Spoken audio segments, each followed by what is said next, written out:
second last evening. Dabaha ikaze muri kino gice gishiri cyanyuma cyo gusozera ibi vyigwa bya buri mugoroba. Imagine with me that it was announced that Jesus was gonna go to Nairobi, Kenya. Reka twiyumvirire hamwe nanje nkamwe byo byatangajwe yuko Yesu Kristo zo kwerekeza hari Nairobi muri Kenya in December of this year. Kwezi kwa Kigarama uyu mwaka. And he was going to speak at the biggest sports stadium in Nairobi. Maze ngo akazovuga avugira muri stade nini cyane hari Nairobi. He was going to share a series of messages tailor-made for our time.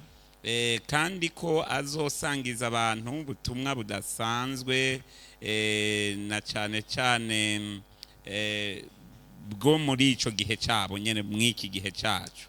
He was going to share a series of messages especially for God's people, that God's people needed to hear in these last days. Kandi ubwo butumwa budasanzwe bukazoba bwerekeye abantu b'Imana n'ivyo bakwiye kumva muri iki gihe cyanyuma.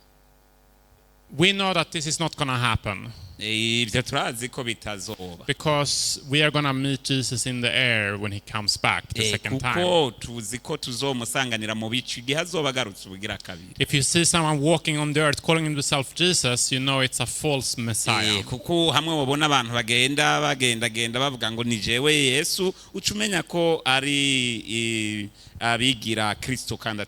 But imagine if this actually would if this actually would happen, Jesus himself actually would do this, ariko rero ni wibaze hamwe ibi ari byo vyoba Yesu ubwiwe akakora ivyo, would you want to go there? mbega ntiwokwifuza kujayo? Yeah.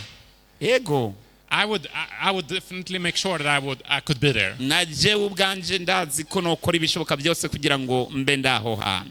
I don't know if I had to sell my bed or something to afford it, I would make sure I would be there. Nogurisha konfisi kugira ngo ndabe ko nshikaho hantu. Can you imagine Jesus himself, a message especially for our time? Rero nimwiyumvire Yesu Kristo ubwiwe n'ubutumwa budasanzwe mu gihe cyacu. Now, why do I share this story? Mbega ni kubera iki ndabasangije iyi nkuru? I believe God has sent an end-time prophet. Nizera yuko Imana yarungitse umuhanuzi mu gihe cy'iherezo kugira ngo akore igikorwa cyiye. And that is basically Jesus giving us, through an end-time prophet, a message especially for our time. Kandi uko niko mu buryo runaka Yesu Kristo aduha biciye mu bavugishwa nawe ubutumwa bw'iki gihe. And if that is indeed the case, we want to make sure that we don't miss out of it. Kandi rero nimba uko ariko bimeze tutegerezwa gukora uko dushoboye nituba bahombe kuri ivyo. Our topic tonight is the gift of prophecy in the last days. Ikigwa cyacu kuri uyu mugoroba ni kingo ingabire y'ubuvugishwa canke y'ubuhanuzi mu gihe mu minsi y'iherezo. We're going to talk about what is a prophet. Turaja rero kurabira hamwe icarico umuhanuzi canke umuvugishwa. How do we know the difference between a false and a true prophet? Mbega ni gute dushobora kumenya gutandukanya umuvugishwa w'ukuri n'uw'ikinyoma? Are there biblical reasons to believe in the gift of prophecy in our time? Mbega ni izihe mvo za Bibiliya zitera kwizera ingabire z'ubuvugishwa canke z'ubuhanuzi muri kino gihe cacu? I think you're going to find that this message is going to be both interesting, relevant, and important. Ndizera ko uza gusanga iki cigwa ari cingenzi kandi gihambaye kandi mu by'ukuri ata muntu numwe akwiye kucirengagiza. This is a topic that I have spent a lot of time researching. Ni cigwa namaze igihe kirekire ndiko nkora ku bushakashatsi. I wrote a book about this topic. Naranditse n'igitabo ku bw'iki cigwa, bw'iyi ngingo. Presented on it in many different countries. Mbeze ndagerageza kubisabikanya n'abandi mu bihugu bitandukanye. I met 10 of Ellen White's relatives, her oldest living relative, including the oldest living relative. Rero narashoboye no guhura n'abavukanyi abajyango bagize umuryango wa Ellen White. At our Bible school, usually I teach 20 class hours on this topic. Ndigisha rero mu mashuri yacu yo kutegurira kubatizwa ibyigwa bitari bike. So we'll try to just give we have about 1 hour, so we'll be a short little intro to this topic. Rero tufise umwanya usaga isaha imwe kugira ngo tube tugeze kwinjira muri iki cigwa. But yeah, if you have more questions, feel free to reach out. Ndero baye ufise ibibazo biragusaba ko woheza ukandaba kugira ngo tubivuganeko. But before we start, I would like to have a word of prayer. Imbere yuko dutangura ndipfuza ko tufata kanya dusenge. Let's pray. Dusenge Imana. Dear Heavenly Father, thank you for the opportunity to be here. Data turi mu ijuru turagushimiye kubw'amahirwe duhaye kuba hano. We just pray for the special guidance of your Spirit. Turiko turasenga twinginga kubw'uburongozi bwawe bwa mpemu yera. That you may lead our words. Kugira ngo abariyo irongora amajambo yacu. That we may be enlightened. Maze tumurikirwe nawe. And inspired. Tuhumekerwe nawe. And that you may help us to view this topic as you want us to view this. Rero uduhe kuwigisha iki cigwa mbere no kugitahura mu buryo wifuza ko bitahurikamwo. That is what really matters. Ivyo nivyo bihambaye. Thank you that you will guide us. Urakoze kuko ugiye kutuzigama no kuturongora. We pray in Jesus' name. Tubisabye mu izina rya Yesu. Amen. Amen. First question we want to consider briefly is, what is a prophet? Rero ikibazo ca mbere bisabwa kuzirikana canke ushira ku mutima ni kingo mbega umuvugishwa canke umuhanuzi ni iki? Hebrews 1:1 God, who at various times and in various ways spoke in time past to the fathers by the prophets. rero mu baheburayo igice ni cyambere umurongo wa mbere havuga ngo mu bihe bitandukanye Imana yavuganye n'abakurambere bacu mu buryo butandukanye biciye mu bahanuzi. In short, a prophet is a spokesperson for God. Rero mu majambo avunaguye umuhanuzi ni umuvugira mana, ni umuvugizi w'Imana.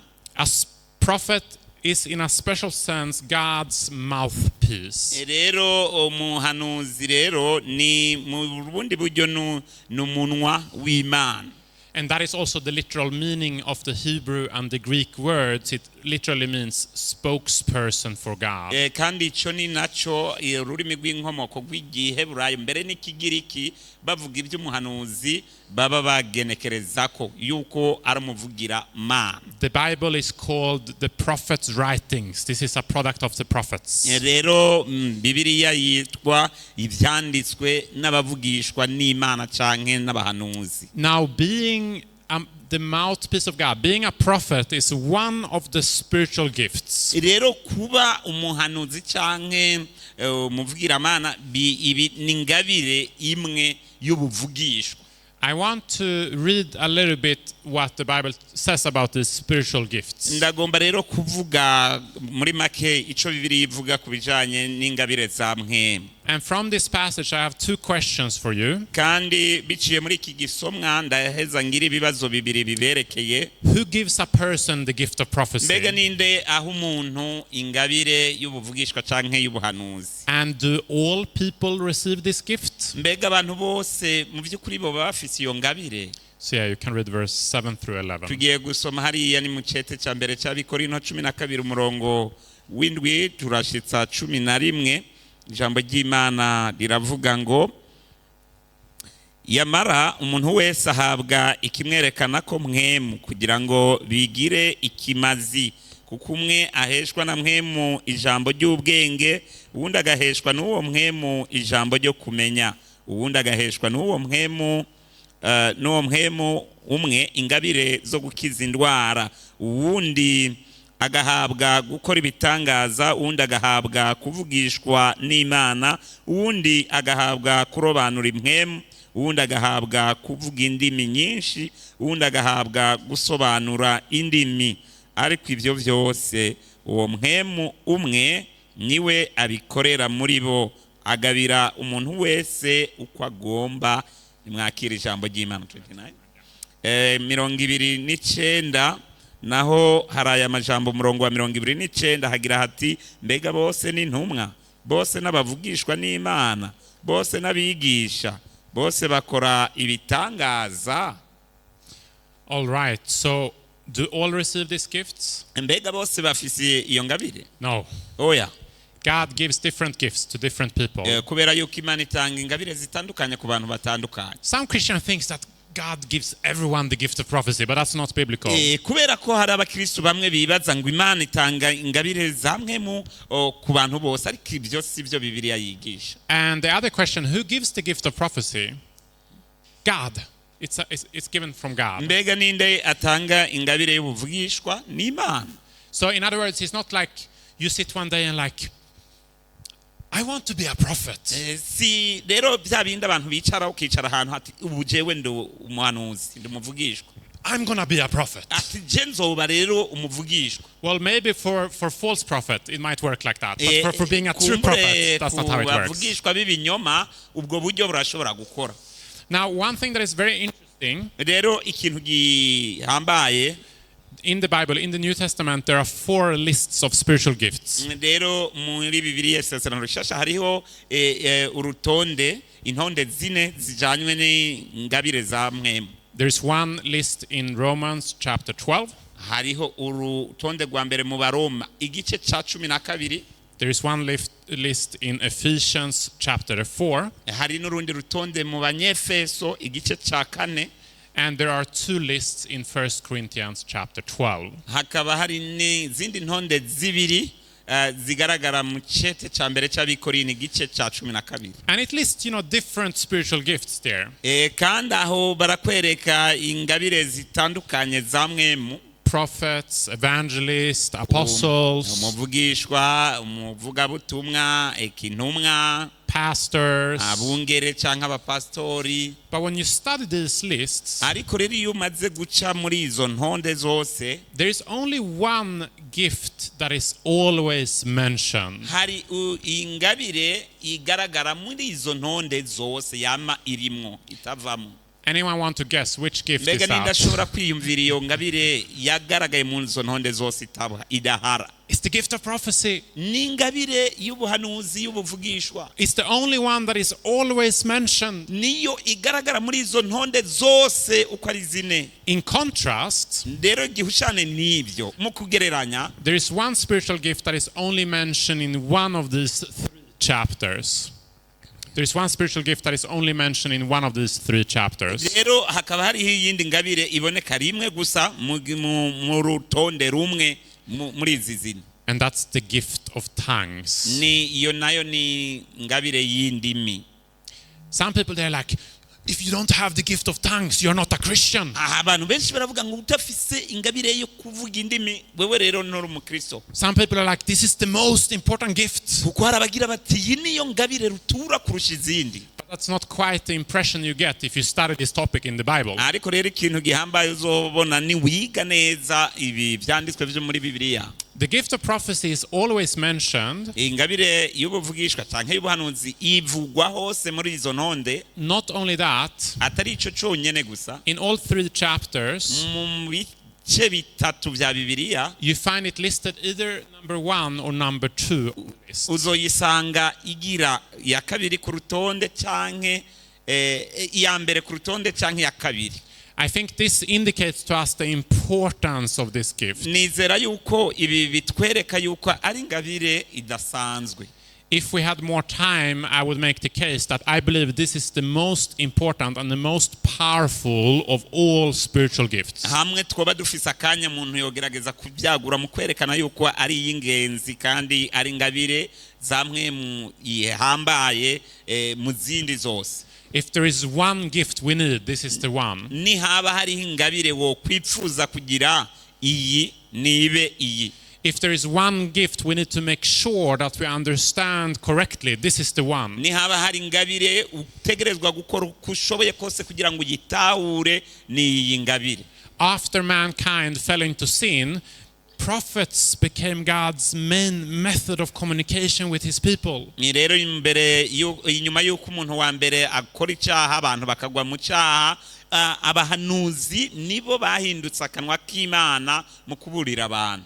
If you want to be led by God, you want to hear God speak, you want to be guided by God. ni waba wipfuza kumva ijwi ry'Imana rivuga, ukipfuza kurongorwa n'Imana, You want to make sure that you pay attention to God's prophets. uca ugerageza uko ushoboye kose kugira ngo utege amatwi abavugishwa n'Imana. This is the main way God in his wisdom has chosen to communicate to us sinful human beings. ubu nibwo buryo buhambaye Imana yabonye yoshobora kuvugana n'abaguye mu cyaha. Okay, so not everyone has the gift of prophecy. rero Not everyone has the gift of prophecy. uwo ari we wese afise ingabire y'ubuvugishwa, And you don't choose yourself if you become a prophet or not. eka kandi ntushobora kwitoranya wewe ubwawe ngo ube umuvugishwa canke ntumube. But how then do you know if you have the gift of prophecy? ariko kandi none ni gute tumenya yuko iyo ngabire uyifise? The Bible says Bibiliya iravuga ngo in Numbers 12 verse 6. ni hariya mu gitabo cyo guharura umurongo wa 12 igice cya 12 umurongo wa 6. If there is a prophet among you, I, the Lord, make myself known to him in a vision. I speak to him in a dream. ni haba hari umuvugishwa muri mwebwe, je uhoraho nzomwihishurira mu iyerekwa mbere no mu nzozi. So how can you tell if God calls you to be a prophet? mbega ni gute ushobora kubwira abantu ko Imana yaguhamagaye ngo ube umuvugishwa? God speaks to prophets through visions and dreams. Imana ivugana n'abavugishwa bayo biciye mu iyerekwa no mu nzozi.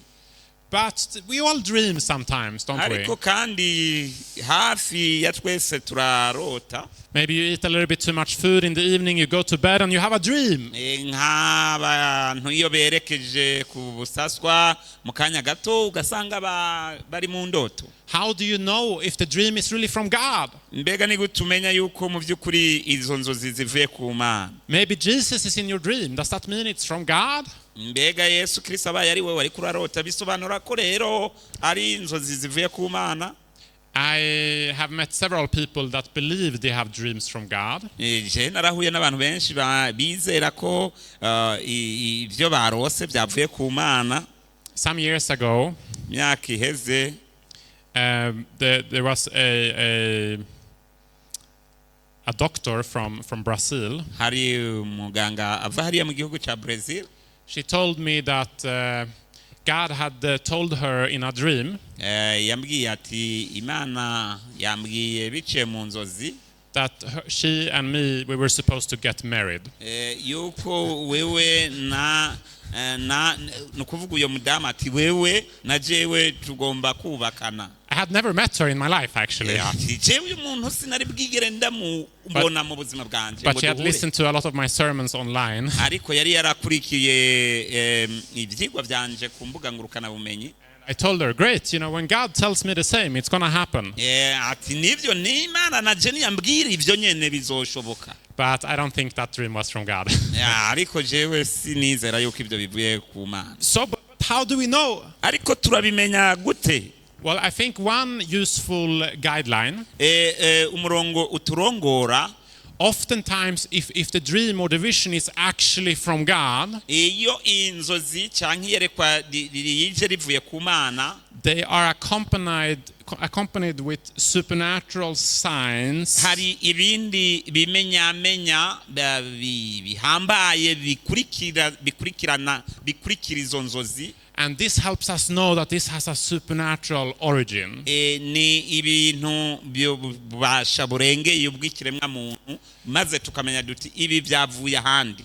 One example is Daniel. akarorero dufise ni Danieli. We are not going to read all of this for the sake of time. ibi byose ntitubisoma ku bw'umwanya. But when he was in vision, ariko ngaha yari mwiyerekwa, we read how he fell down.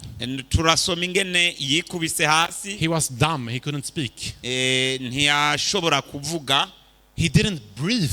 ntiyashobora no guhema ngo asohore impemu. And then we read how he was strengthened by an angel when he had this vision. turanabona kandi ingene yatewe intege akomezwa n'umumarayika.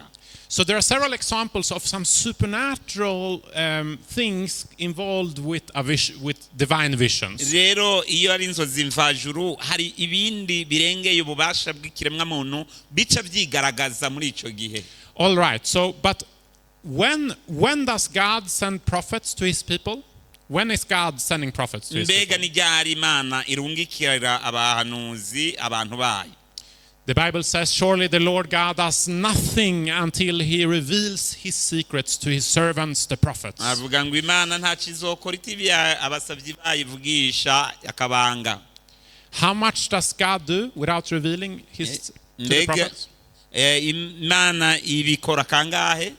Nothing, it says. nta kintu na kimwe itazokora kugira ngo ishurira akabanga abasavyi vugisha. We see this throughout history. ibi rero turabibona tusubije amaso muri kahise. We see again and again when God is about to do something big, something important. Twarabonye ko igihe cyose Imana yaba igambiriye gukora ikintu runaka gihambaye, he raises up a prophet. yaca ihagurutsa umuvugishwa canke se umuhanuzi. Before the flood, he raised up Noah to warn the people about the flood. imbere yuko umwuzure utera yarahagurukije umuvugishwa nayo Noah kugira ngo agabishe abantu. Abraham was a prophet that God chose to start a nation. rero Abrahamu yari umuhanuzi w'Imana yatoranijwe kugira ngo atanguze ihanga. He rose up Moses as the leader that would lead Israel out of Egypt. yarahagurukije Mose kugira ngo akure ihanga ry'Abisirayeli muri Egiputa agerekeza muri Israel muri Yerusalemu. And during the Babylonian captivity and after, from the return, he rose up several prophets to help God's people in this important time. Dufatiye mu gihe cy'ubunyago bwa Babuloni mbere no kuvayo, yarahagurukije abavugishwa canke abahanuzi batari bake kugira ngo baburire abantu b'Imana. And then in connection with the coming of the Messiah to this world, Eka mbere n'ibijaneranije no kuza kwa Mesiya kuri ino si, God rose up multiple prophets. yarahagurukije abavugishwa batari bake. John the Baptist, for instance, the forerunner to prepare the way. Yohana umubatizi niwe yitangiye Yesu mu gutegura inzira. Again and again up through the Bible, Ibitangabo byinshi biciye muri Bibiliya, we see that when God is doing something big, he raises up a prophet. turabona yuko igihe cyose Imana yagomba guhagurutsa, yagomba gukora ikintu kidasanzwe, yarahagurutsa umuvugishwa. Now, is it possible Ikibazo rero mbega birashoboka ko that prior to the second coming, God would raise up another prophet? yuko kubijanye no kugaruka kwa kabiri kwa Yesu Kristo Imana yohagurutsa uwundi muvugishwa? According to the biblical pattern, we should not be surprised at all if that would happen. Rero twisunze ico Bibiliya yigisha, ivyo nivyo dutangaza hamwe vyosba.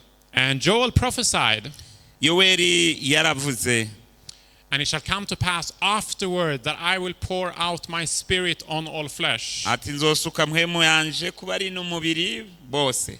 By the way, the context here, it talks about before the coming of the great and also day of the Lord. It talks about the second coming.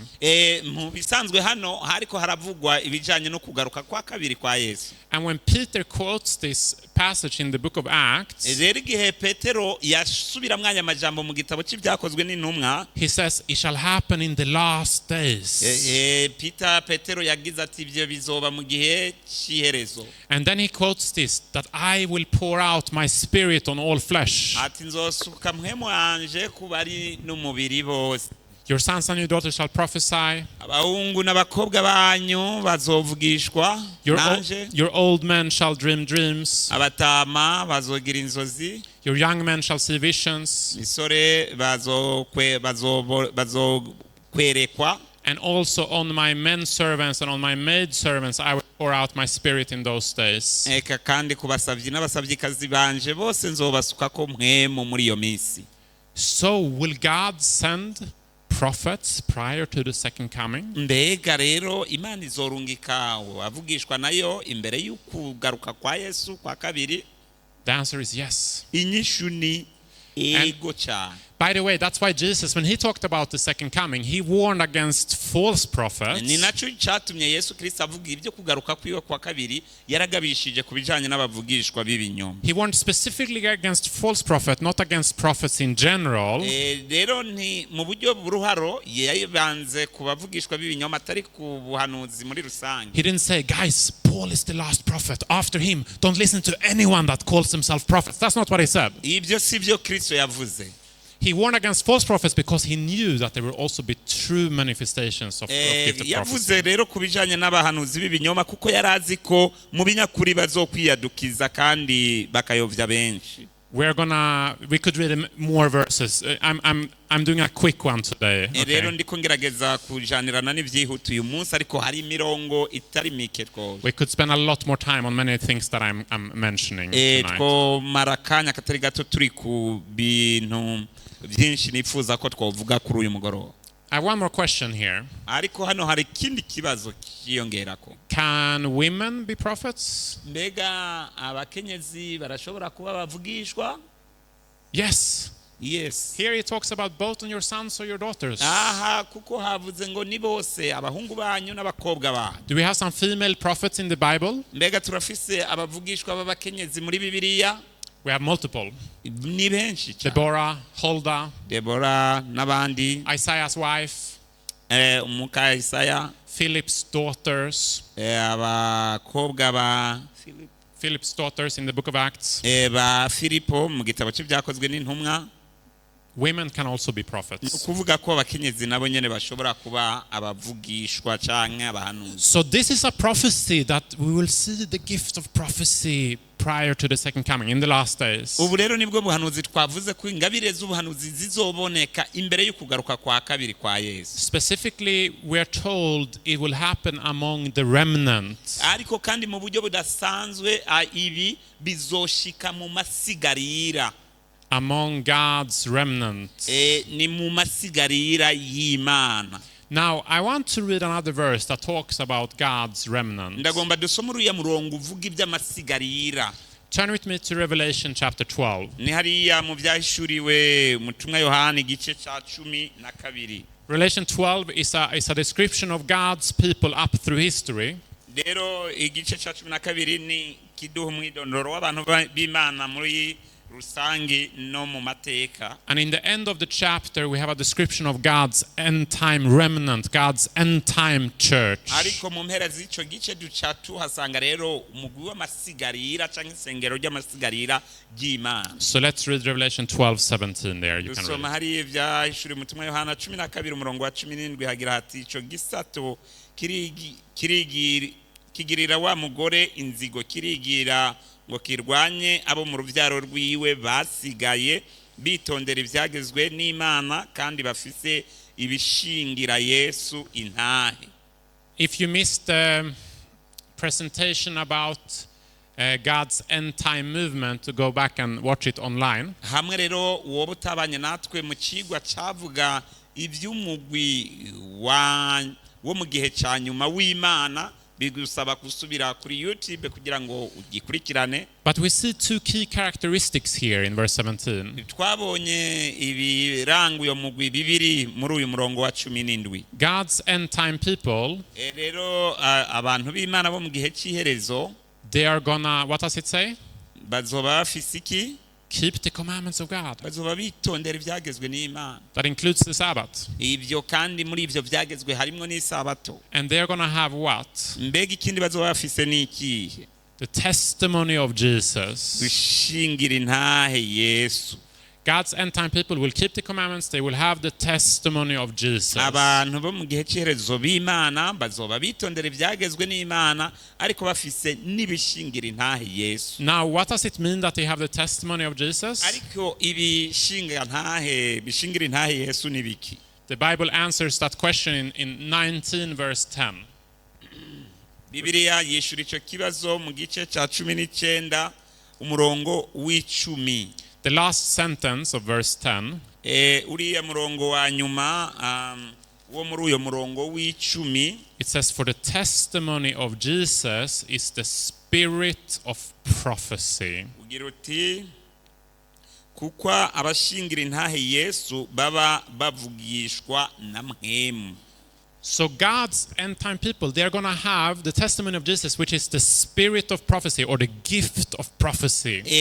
Rero abantu b'Imana mu gihe cyanyuma bazoba bafise impwemu y'ubuvugishwa kandi iyo ni ngabire ya mpwemu w'ubuhanuzi canke ubuvugishwa. According to Bible prophecy, twisunze rero ubuhanuzi bwa Bibiliya, God's end-time church are going to have a prophet. Ishengero ryo mu gihe cyanyuma ry'Imana ritegerezwa kuba rifise umuhanuzi canke umuvugishwa. If you are in a non-prophet organization, in a non-prophet church, you're in the wrong church. Ni waburi mu idini ritagira umuvugishwa uri mu ishengero atari ryo canke idini atari ryo. So here we see, when you study Revelation 12, rero hano turabona twize ibyahishuriwe umutumwa Yohana 12. we talked about how they were going to be established after 1798. Twarabonye yuko uyo mugwi uzoboneka inyuma y'umwaka w'1798. And we are told that they're going to have a prophet. Noneho turiko turabwirwa ati tuzoba dufise n'umuvugishwa canke umuhanuzi. According to that verse, we can expect to see a prophet of God sometime after 1798. Rero twisunze ubwo busobanuro duca tubona yuko ubuvugishwa n'Imana yotegerezwa kuboneka inyuma gato y'uyo mwaka w'igihumbi n'amajana indwi na mirongo icenda n'umunani. If we had more time on this topic, I would show you a very interesting study. Rero hamwe tworonka akanya kagutse noheza nkabaha ikirwa cagutse kuri iyo ngingo, where we see again and again, by the end of an important time prophecy, God is raising up a new prophet. Rero aho twobona yuko dushitse kuri ca kiringo c'ubuhanuzi cavugwa, Imana ihagurutsa umuhanuzi wayo. And according to that study, we should expect to see a prophet specifically around the year of 1844, when the 2,300 years was fulfilled. Rero twisunze ubwo buhanuzi bisobanura ko uyu muhanuzi yotegerezwa kuboneka hafi y'umwaka w'igihumbi n'amajana umunani na mirongo ine na kane, aho ku mpera ya minsi canke imyaka ibihumbi bibiri n'amajana atatu. And I believe that's actually exactly what happened. Kandi nizera yuko ivyo nyene ari vyo vyashitse. Actually, multiple ones came, but I think they are false except one of them. Rero bane nibo baza ariko umwe niwe yaramye. Now, before we move on, imbere yuko dutera intambuko, the gift of prophecy is called the testimony of Jesus. twabonye yuko ibishingira intahe Yesu ariyo ngabire y'ubuvugishwa canke y'ubuhanuzi. This is a beautiful description. Ubu n'ubusobanuro bwiza cyane butomoye. And it's very fitting. Kandi bujaniranye, because a prophet of God, kubera ko uvugishwa n'Imana canke umuhanuzi, they are Jesus's mouthpiece. ni uhinduka kanwa ka kayo. Their job is to share Jesus' message to our time. Igikorwa ciwe no gusangiza abandi ubutumwa bw'Imana bwo muri iki gihe c'iherezo. And to lead us closer to Jesus. No kuturongorera kuri Kristo. You don't want to miss out of God's prophets. Rero ntugomba guhusha umuhanuzi w'Imana. So let me tell you about Ellen White. Munkundire ndababwire ivy'uyu Ellen White. She received her first vision from God in December of 1844. Yaronse iyerekwa ryiwe mu mwaka wa Kigarama mu mwaka w'igihumbi kimwe n'amajana umunani mirongo ine na kane. Exactly around the time when we should expect to see a prophet, God gives her a vision. Muri cya gihe nyene twabona yuko mu by'ukuri hategerezwa kuboneka ko umuhanuzi. That was the first of about 2,000 visions. She received a total of 2,000 visions. Yashoboye kuronka amayerekwa ari hafi y'ibihumbi bibiri. She helped to start publishing houses, churches, schools. Yaratanguje rero inzu z'iyandikiro z'ibitabo hamwe n'amashuri, amashengero, lifestyle centers. Eka mbere n'ibigo byigisha kwitungira amagara mazima. And she wrote a total of 26 books. Yanditse ibitabo bingana na mirongo ibiri na bitandatu. And she was a very influential person in the Advent movement, which became the Seventh-day Adventist Church. Yari umuntu adasanzwe mu mugwi w'abategereje wahavuye uba ishengero ry'Abadventiste mu munsi w'indwi bakino gihe. But we need to be careful. Ariko dutegerezwa kuba maso. Because Jesus warned against false prophets. Kubera ko Kristo yaragabishije kubijanye n'abavugishwa canke abahanuzi b'ibinyoma. He said, for false Christ and false prophets will rise and show great signs and wonders to deceive, if possible, even the elect. Kuko abavugishwa b'ibinyoma bazokwaduka mbere bagakora ibimenyetso n'ibitangaza bikazimiza benshi, eka mbere n'abatoranijwe bishobotse. So how do we know, by the way, Joseph Smith, he came around the same time. Nka Joseph Smith yaje muri ico gihe nawe nyene. How do we know if this is from God or not? Mbega tumenya gute ko uyu avuye ku Mana canke atariho avuye? Very important question. Ico ni kibazo c'ingenzi. I mentioned one thing already. Namaze kuvuga ikintu kimwe. we should expect to see some supernatural things in connection with those visions. twategerezwa kubona ibindi bimenyamenya birengeye inkomezi z'umuntu canke imbaraga z'umuntu kuri uyo muntu. And that's exactly what happened when it comes to Ellen White. Ivyo ni navyo nyene vyashitse tuje kuri uyu Ellen White. When she was in vision, she did not breathe. Igihe yagira yerekwa ntiyashobora guhema. They put mirrors in front of her mouth, no breathing. Baragerageza gukora ku munwa bumviriza ariko nta mpwemu. Her longest vision was 2 hours long, no breathing for 2 hours. Kandi yerekwa ryamaze umwanya muremure, ryamaze amasaha abiri ariko ta guhema. Doctors, non-Christian, secular doctors that were there, they couldn't explain it. They said this is something supernatural. They couldn't explain what was happening. Abadokteri nk'uyu agira bati ibi bintu n'ibintu bitatahurika kuko bigaragara ko birengeye inkomezi z'ikiremwa muntu. When she was in vision, her face was shining as with something that looked like the glory of heaven. Rero igihe yari mwiyerekwa mu maso hiwe harakayangana nk'ufise ubwiza bwo mwijuru. And she had supernatural physical strength. Rero akagira inkomezi zirenze z'umubiri, byerekana ko ari inkomezi zirenze inkomezi za kiremwa muntu. There are multiple very interesting stories. Rero hari inkuru kandi zitandukanye nziza. And hundreds of people were present when these things were happening. Amajana n'amajana y'abantu niho bari mu gihe ibi bintu byaba biriko birashika. I want to tell you at least one of the stories. Ngomba ndababwire imwe muri izo nkuru. Now I need someone to help me a little bit. Ndakeneye umuntu umwe amfasha gato hano. For a little experiment here. Kubwaka karorero canke kuri experience. Maybe could you come up? Woshobora kuza? So what I want you to do, ico nipfuza kukora, we'll give you a little test here. Turaguha ikibazo hano gato. We'll test if you are a prophet or not. I want you to hold this straight out, and I'm going to time you. See how long you can hold this. Ndagomba ufata ibyo bintu bishire hejuru ndabe umwanya umara ushire hejuru. All right. There we go. I'm timing you. So we'll see how long.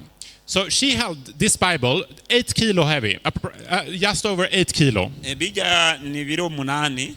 She held it out with a straight arm. Yabifashe ukuboko gusanzwe kurambuye neza. And the Bible is actually roughly twice the weight of this one. Twice? Yeah.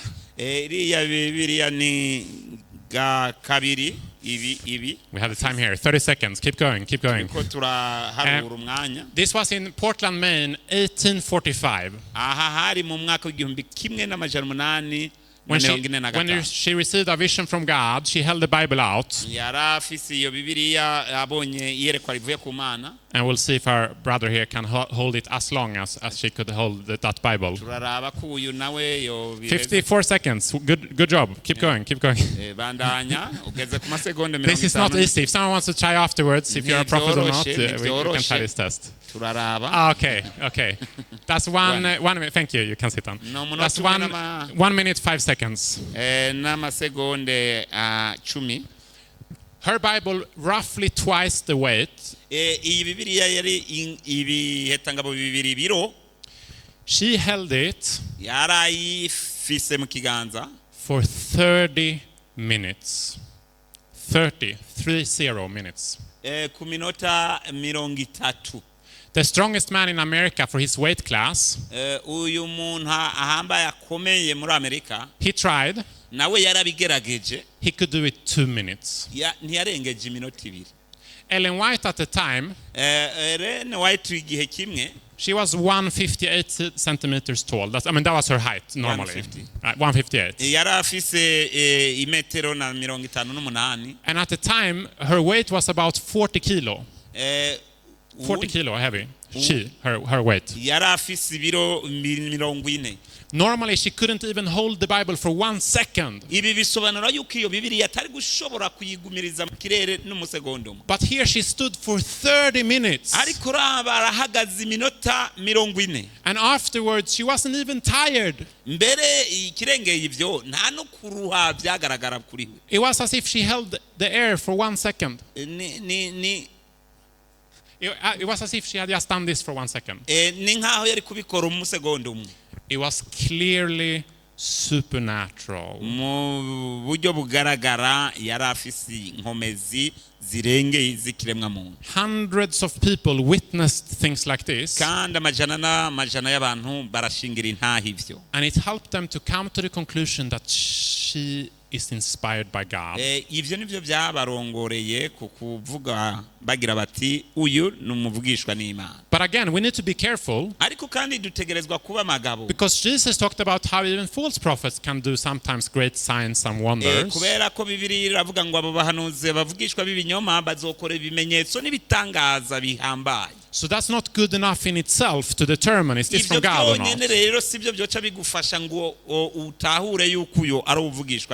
So how can we tell the difference between a true and a false prophet?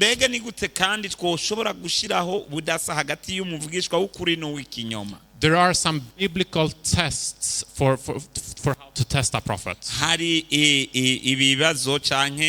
Ubugenduzi wisunze Bibiliya kugira ngo ushobore kumenya. They are very important. Kandi ivyo nivyo by'ingenzi. And if you use those tests, you can know, you can be sure this is from God or this is not from God. Ukoresheje rero ivyo bibazo canke ubwo buryo mu kugenzura umuvugishwa uraheze ukamenya kari ukuri canke. So let's quickly look at those tests. Reka rero tubangutse turabe ivyo bimenyetso. 1 John 4:1 and 2.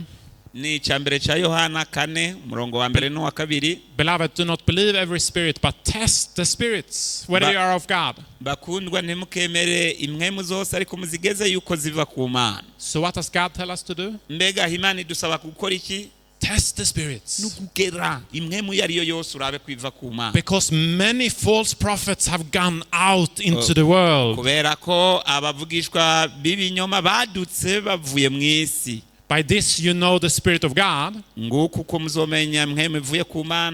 Every spirit that confesses that Jesus Christ has come in the flesh is of God.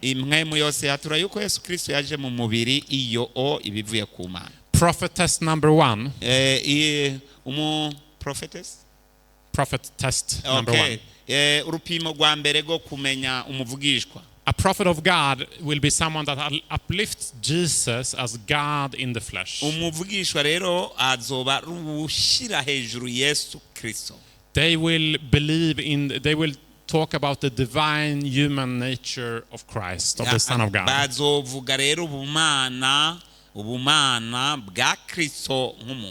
The second test is one of the most important ones.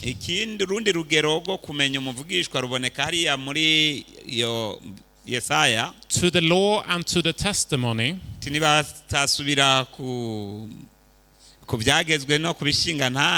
If they do not speak according to this word, it is because there is no light in them. Test number 2 is this. A prophet of God will not contradict the Bible. It will not contradict previous prophets. The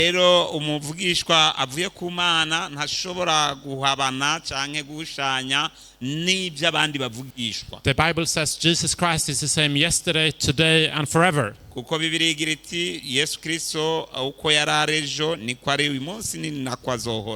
God tells you to a prophet will harmonize with what he told us in the past through previous prophets.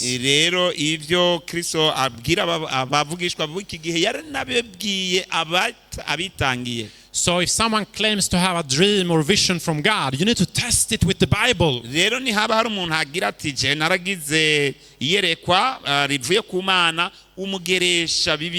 If it's not in harmony with the Bible, reject it. It's a false prophet. This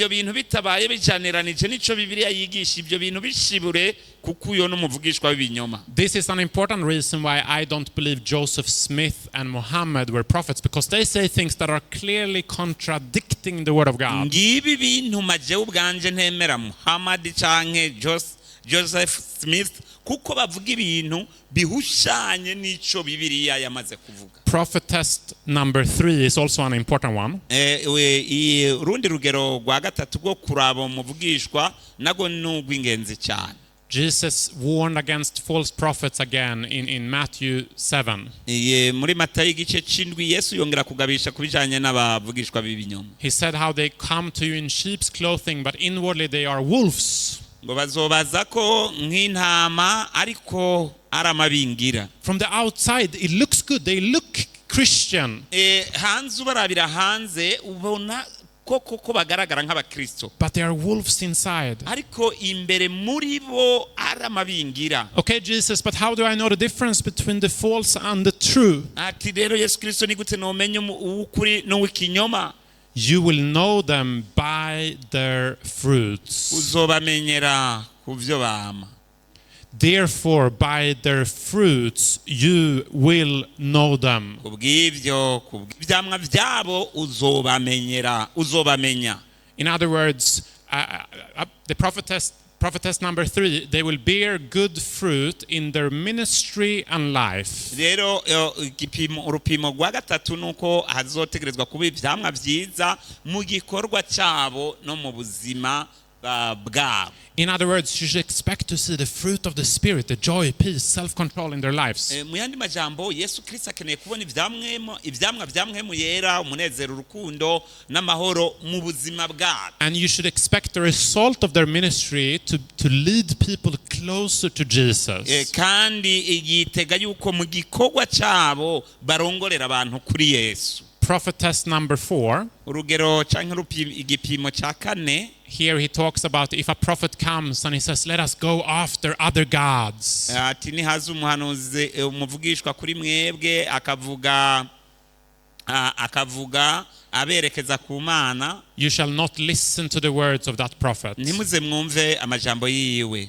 In other words, if a prophet tells you to disobey God's commandments, muyandi majambo umuvugishwa akubwira ngo ukengere canke ntiwubahirize ibyagezwe by'Imana, you can know that's not a prophet of God. Aho ucumenya yuko yatari umuvugishwa avuye ku Mana. On the contrary, you should expect God's prophets to encourage obedience to God's law, including the Sabbath. Ahubwo rero byasaba ko umuvugishwa wese ararikira abantu kukumvira ibyagezwe by'Imana n'isabato irimwo. The Bible says that the Holy Spirit is given to those who obey him. Kubera yuko mu byakozwe n'umwaka 532 havuga ngo mwemu aronkwa canke ahabwa abamwumvira. This goes hand in hand with the second point here. They will not contradict the Bible, what the Bible is teaching. Ibi rero birajanirana intambuko canke urugero rwa kane rurajaniranye no rwa kabiri yuko badashobora umuvugishwa w'ukuri ntashobora guhushanya nico Bibiliya yigisha. And surely they will not lead people to disobey the 10 commandments that God wrote in stone with his own finger. Kandi umuvugishwa w'ukuri ntashobora kwigisha abantu gukengera ibyagezwe Imana yandikishije urutoki rwayo. Prophetess number 5. Urupimo canke rugero rwa gatanu rwo kumenyera ko umuvugishwa. As for the prophet who prophesied of peace, when the word of the prophet comes to pass, the prophets will be known as one whom the Lord has truly sent. Umuvugishwa ni yabaza ko kababwira iby'amahoro maze iryo jambo rigashika, muze mumenye yuko uyo avugishwa ari ukuri. In other words, predictions come true. No kuvuga mu yandi majambo akakubwira ibintu maze ivyo bintu bigashika. When they predicts the future, they prophesy about the future. Hamwe yokubwira ibyakazoza maze if they are a prophet of God, it's gonna be fulfilled. Bibaye ari umuvugishwa w'ukuri avuye ku Mana, ibyo bintu bizoshika. So these are the things we should use to test people that claim to be prophets. Ibi rero vyose ni ibintu utegerezwa kuraba yuko uyo muntu akwije kugira ngo umenye ko ava ku Mana. Now does this fit with Ellen White? Does she pass the test? Iki kizami na Ellen White yaragicishijweko. Did she uplift Jesus as God in the flesh? Mbega shira hejuru Yesu Kristo nk'Imana yambaye umubiri? Very much so. Ego cyane. When you read her book about the life of Jesus, it's an amazing, beautiful book. Iyo usomye igitabo ciwe yanditse ku bugingo bwa Yesu Kristo canke ku buzima bwa Yesu Kristo ni igitabo ciza cyane. All the time she's pointing us to Jesus. Kandi gihe cyose yerekeza abantu kutumbera Yesu. She says that you should lift up Jesus in every sermon, in prayer, in song, all the time. Lift up Jesus. Tutegerezwa gushira Yesu hejuru mu insiguri ariyo yose mu cigwi carico cyose. Does what she say harmonize with the Bible? Mbega ibyo avuga bijaniranije na Bibiliya? I've read all her 26 books. Narasomye ibi bitabo byiwe byose 26. There is nothing that contradicts the Bible. Nta kintu na kimwe cyanditswe mu gihushanije n'inyigisho ya Bibiliya. On the contrary, it greatly helps you understand and apply the Bible in your life. Ahubwo ibyo byandiko byiwe byose bigufasha gutahura neza Bibiliya kugira ngo yigire umugenzi mu buzima bwawe. Of course, sometimes with any prophet, if you read Paul, it might seem like he contradicts the Old Testament sometimes. Mbere usomye nka Paulo ibyo yanditse hari aho ushobora kwibaza ko yahushanije n'ibyisezerano rya kera ryavuze. But I have found again and again, though, no, it is in perfect harmony with Scripture. Ariko naragerageje iby'uyu ndasanga bijyanirana neza n'icyo Bibiliya yigisha. And if I would find that it contradicts, hamwe nobona ahantu hushanije avuguruza Bibiliya, well, then I should throw out her books. Ico gitabo no canda gikuramwo. But that hasn't happened. Ariko ibyo sinigeze ndabiba. What about bearing good fruit in her ministry? Tuvuga iki kubijanye no kwama ivyamwa byiza mu gikorwa ciwe? So there are many examples that shows that she did this. Hari uburorero bwinshi bwerekana ko ivyo yabishitse. For instance, they did a study with 8,200 Adventists. They did a study with 8,200 Adventists. Hari icigwa cyakozwe ku Badventists 8,200. And they looked at the difference between Adventists that were regularly reading Ellen White and Adventists who were not doing that. Maze harondegwa Abadventists bama bariko barasoma inyandiko za Ellen White n'abandi batazisoma. And the result was very interesting. Rero hico bashitse ko gihambaye. 85% of those who read Ellen White said that they had an intimate relationship with Jesus. Abasoma ibitabo bya Ellen White ibice 85 kwijana basanzwe araba Kristo bafitanye imigenderanire ya hafi na Kristo. While only 59% of the non-readers said that they had an intimate relationship with Jesus. Mu gihe 59 batagirana imigenderanire na Yesu Kristo basangwa muri cagitigiri c'abadasoma ibitabo vyiwe. 82% of the readers said that they had an assurance of salvation. 82 kwijana by'abasoma ibitabo vyiwe bafise ubushizi bw'amanga kugakiza bakiri. Which is something God wants us to be able to have in our lives. Ku bintu Imana yipfuza ko tugira mu buzima bwacu. While only 59% of the non-readers had that. Ariko bice 59 nibo bonyene batabisoma kandi ntibafise ubwo bushizi bw'amanga. 82% of those who reading Ellen White were also reading their Bible every day. Ibice 82 by'abasoma ibitabo bya Ellen White basanzwe kandi basoma Bibiliya buri munsi. While only 47% of those who didn't read Ellen White said the same. Mu gihe gusa ibice 47 kwijana by'abadasoma Ellen White aribo bagerageza gusoma Bibiliya. In other words, if you were reading Ellen White, you were much more likely to prioritize God's word in your life. Muyandi majambo ni waba warafashe intumbero yo gusoma ivyo Ellen White yanditse uzokwisanga umwanya munini wawuhereje kuri Bibiliya. And so it went in category after category. Uko niko byabandanije mu mice itandukanye. Those who regularly spend time reading from Mrs. White's writing felt, kuri abo bamara umwanya bariko barasoma canke biga ibya Ellen White ni nabo nyene usanga bafise akanya ko kwitegurira gushingira intahe Yesu Kristo. They felt better prepared for Christian witnessing, engaged in witnessing more often, felt more at home with their fellow church members. Eka mbere bagashingira intahe abandi benshi haba mu ngo zabo mbere nabo basangiye ukwizera. They prayed more. Basenga udasiba. They gave more to support local soul winning. Kandi bagafasha mu gukiza yindi mitima.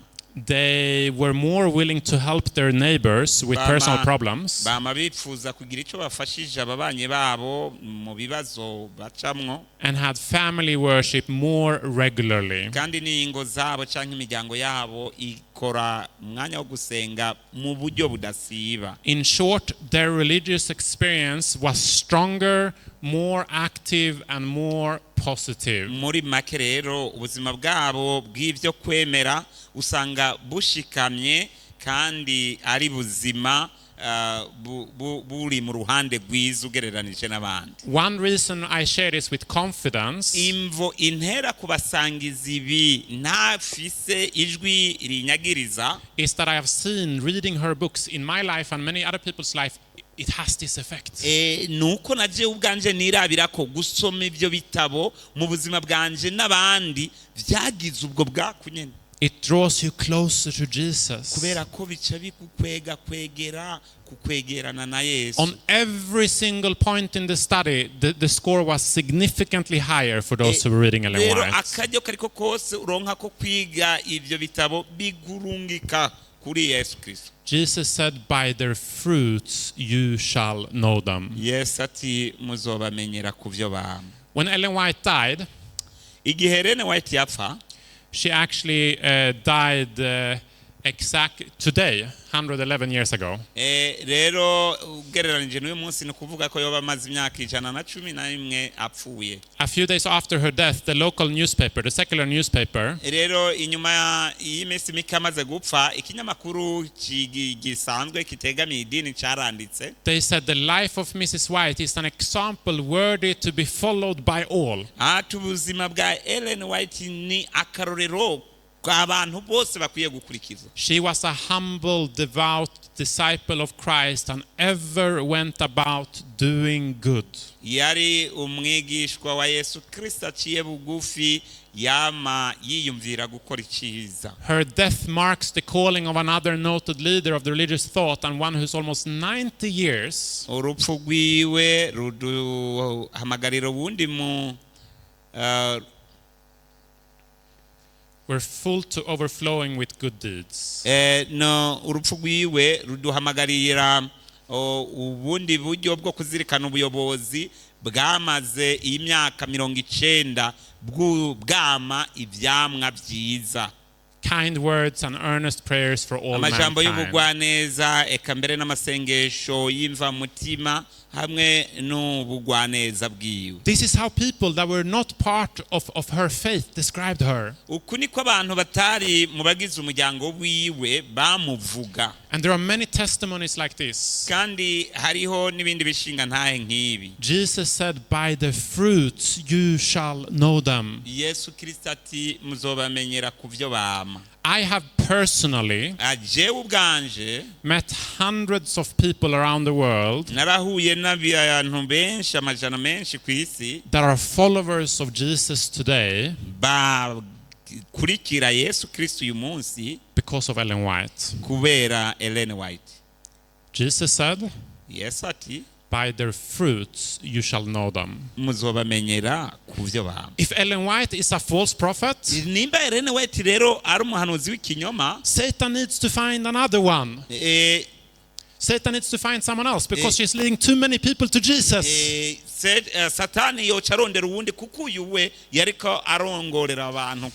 I'm tempted to go on for hours. There's so strong reasons to say that, whoa, she was a prophet of God.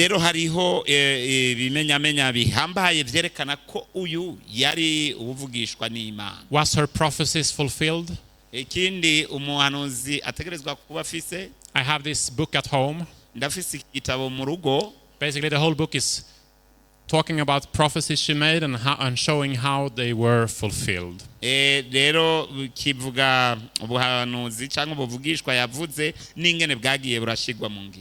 passes all the tests. As we are coming towards the end of the presentation, how does God want us to relate to this? The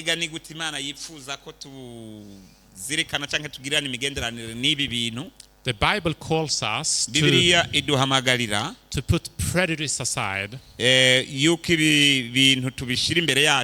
and take an honest look at the claims of a prophet. Maze tukihweza neza kubyo umuhanuzi cyangwa umuvugishwa ariko aravuga. Listen to what the Bible says. Mwumvirize ico Bibiliya ivuga. Do not quench the spirit.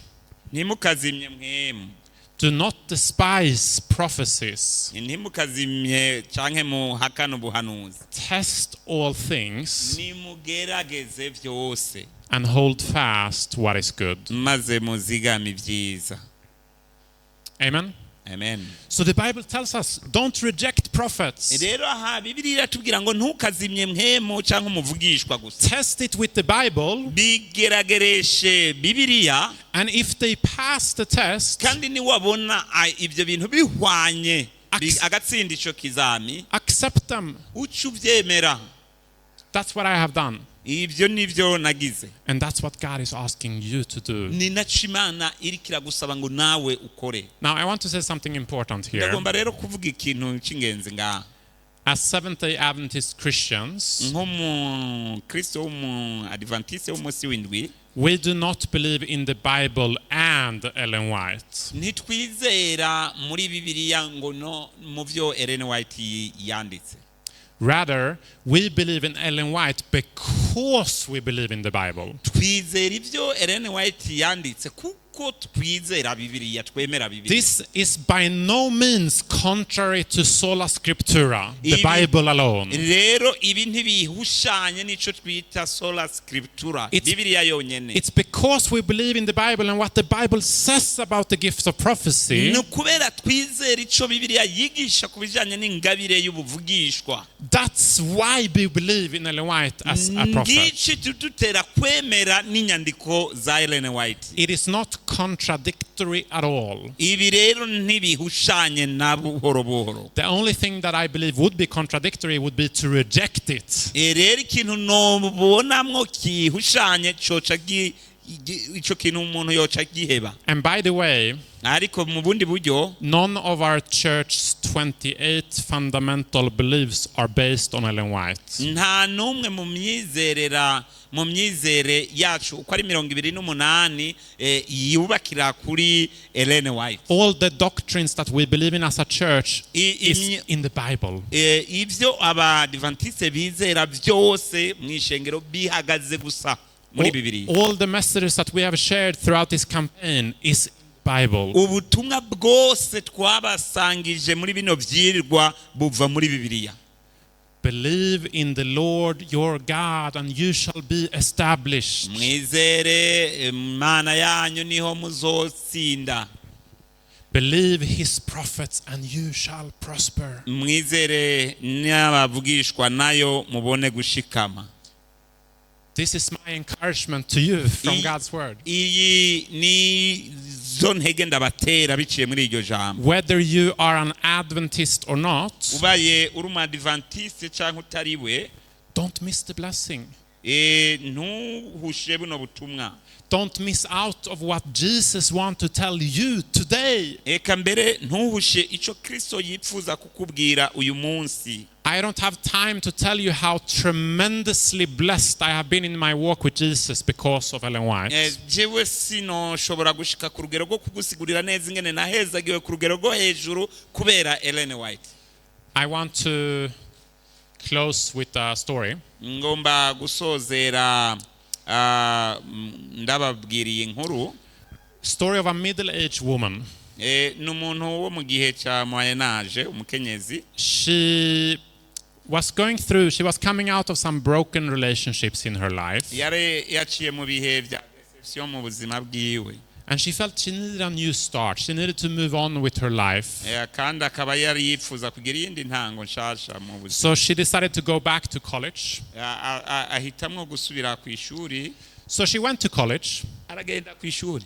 And she was a bit older than most of the students. Rero yaramaze kuba afise imyaka ikuze ugereranije n'abandi banyeshuri. One of the classes she had to take there was an English class. Rimwe mu masomo canke mu cigwa yategerezwa kwiga cari icicongereza. And the teacher assigned them to read this thick novel as one of the assignments.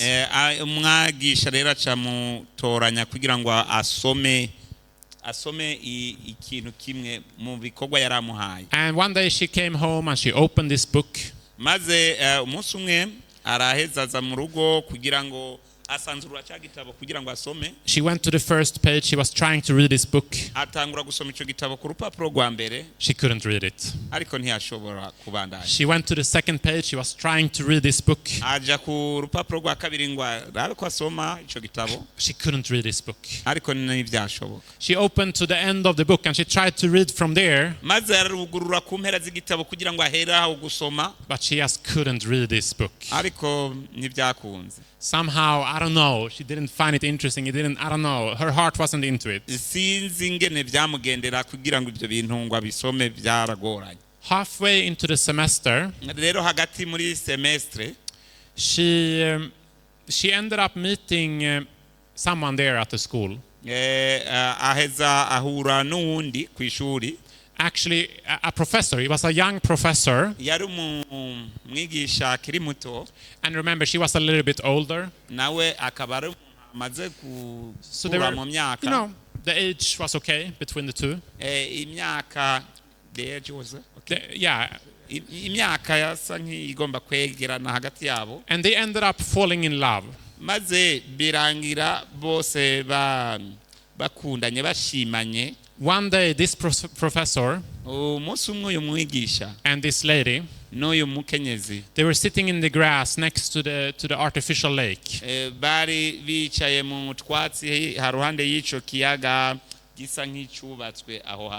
And as they were sitting there, you know, she started complaining about this book that she had to read. And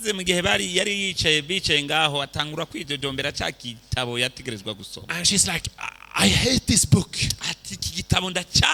I really don't want to read this book. But I have to read this book. And he's like, what book is it? Show me the book, please. And she brings out the book. And when he sees the book, he starts laughing a little bit. And then he tells her, I wrote that book. That's my pen name. It's my pseudonym. I wrote the book. And can you imagine? You can imagine. She was so embarrassed. So it's like, oh no, why did I say this? And she was, I don't know, she was not happy about that. She was surprised. But when she came home that day, she picked up that book once more. And this time, she actually started reading the book. And not only that, this time she actually loved reading that book. What made the difference? She had fallen in love with the author. When we fall in love with Jesus, we will also fall in love with his word. Never forget, when you study God's word, when you study the messages of God's prophets, you are not reading an ordinary book. You are reading a message from your Creator and Redeemer. You are reading a message from the King of the universe. You are reading a message from your Savior. And He has sent those messages because He wants to speak to you. He wants to lead, bless and guide you individually.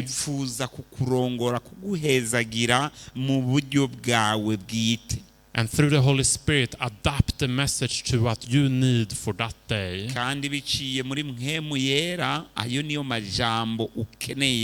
buri munsi.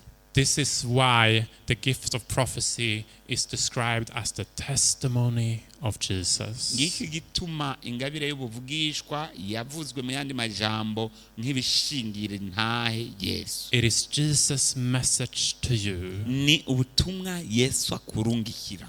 Don't miss the blessing. Amen. Kubw'ivyo ntugahushe iyo migisha. So my encouragement, my appeal to you umuhamagaro rero ndabahamagara is number 1. ubwa mbere, I want to be led by Jesus' prophets. N'uyu ugira uti nipfuza kurongorwa n'abavugishwa bava ku Mana canke ba Yesu. Do you want to make that decision today? Mbega uripfuza gufata iyo ngingo uyu munsi? Then write number 1. Write yes. Amen. Uce wandika hariya kuri rimwe wandike egome. If you want to decide in your heart, God, your prophets, God, I want to listen to your prophets. Niba uvuga mu mutima wawe ati Mana ndipfuza kumva ijwi ry'abavugishwa bawe. Number 2. Ubugira kabiri, do you want to? I encourage you to make this decision tonight. urashobora kubutegwa intege no gufata izi ngingo uyu mugoroba. I want to investigate Ellen White's writings and honestly test if they are from God. Ati ndipfuza kugira umwihwezo ku byo Ellen White yanditse kandi ndabe mu binyakuri yuko biva ku Mana.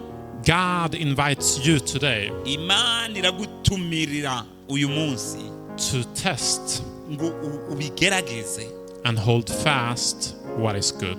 maze uzigame ibyiza birimo. Will you answer his call? Mbegurishura ngo Will you answer his call? mbegurishura uyo muhamagaro wiwe. I hope so. Niko ndavyizeye. Number 3, I want to prepare for baptism. Gatatu havuga ngo nkeneye kwitegurira kubatizwa. Number 4, I want to study the Bible with someone. Kane naho havuga ngo nipfuza kwiga na Bibiliya n'uwundi muntu. Has this made sense, what we have talked about tonight? Mbega ibi vyatahuritse ibyo tuvuze kuri uyu mugoroba? Yeah? Yeah? Amen? Amen. Has it been helpful? Mbega hari uwo byafashije? Amen. Amen. Amen. Let's pray. Reka dusenge Imana. Dear Heavenly Father, Data uri mu ijuru, thank you that you are a God that wants to speak to us. turagushimira kuko uri Imana yipfuza kuvugana natwe. Thank you for the prophets that you have raised up. Ndagushimiye kubw'abahanuzi n'abavugishwa bawe wahagurukije. Forgive us for the times when we have not listened to your prophets. Udubabarire ku myanya twapfishije ubusa ntitwumviririza abavugishwa nawe. Help us to hear and receive the message you have for us. Udufashe rero kumva no kwakira ubutumwa dufitiye. And please, God, help us to not be deceived. Ndakwinginze mwami ngo dufashe ntitugwe mu ruhendo. Help us to be able to test and see what is from you and what is not. Kandi udufashe kugerageza impemu ikuvako canke itakuvako. Thank you that you have promised to give wisdom to those who ask. Urakoze kuko wasezeranye yuko uzoha ubwenge ku bazobusaba. We pray this in Jesus' name. Tubisabye mu izina rya Yesu. Amen. Amen.